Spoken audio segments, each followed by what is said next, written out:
আমাদের দেশের মাদকের সবচেয়ে বড় চালানা সোনার বাড়ির আশেপাশ দিয়া কক্সবাজার পেটনা।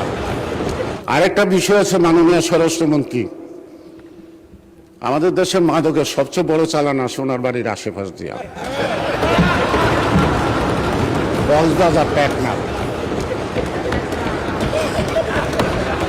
আগে শুনতাম বধূ, এখন তো বধূ নাই, বধূ তো বধ হয়ে গেছে গা।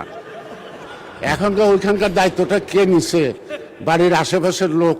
স্বরাষ্ট্রমন্ত্রী তো চেনার কথা। এতদিন ওই দিক দিয়ে মাদক আসা বন্ধ হওয়া উচিত ছিল।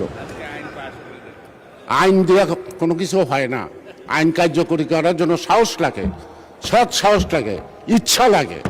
সুতরাং আমাদের একটা বড় চ্যালেঞ্জ এখন বাংলাদেশে মাদক আসক্ত। এই আমার এলাকায় মানে ঢাকা ৩ একটা হসপিটালে সাইনবোর্ড লেখা আছে।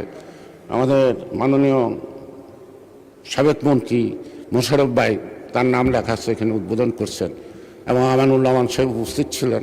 একটা স্টোন আছে, 10 শয্যা বিশিষ্ট একটা হসপিটাল, পুরা মাদকে আক্রান্ত।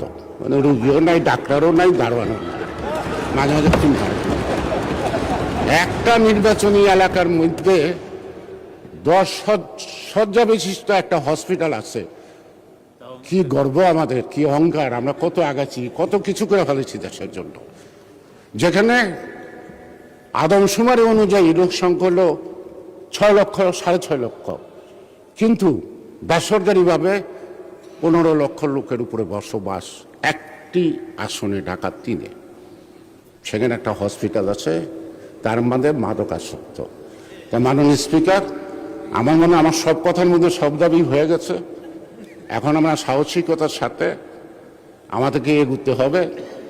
দেশ স্বাধীন করতে যখন বিরোধিতার মধ্যে পড়ছিলাম, আপনিও পড়ছিলেন, সকল বিরোধিতাকে কাটিয়ে যখন দেশটা স্বাধীন করতে পারছি, আজকে বহুদিন পরে এই অর্জিত গণতান্ত্রিক সরকার এবং গণতান্ত্রিক এই পার্লামেন্ট আমার মনে হয় সকল বাধা বিপত্তিকে অতিক্রম করে, মোকাবেলা করে আমরা আমাদের লক্ষ্যে পৌঁছতে সক্ষম।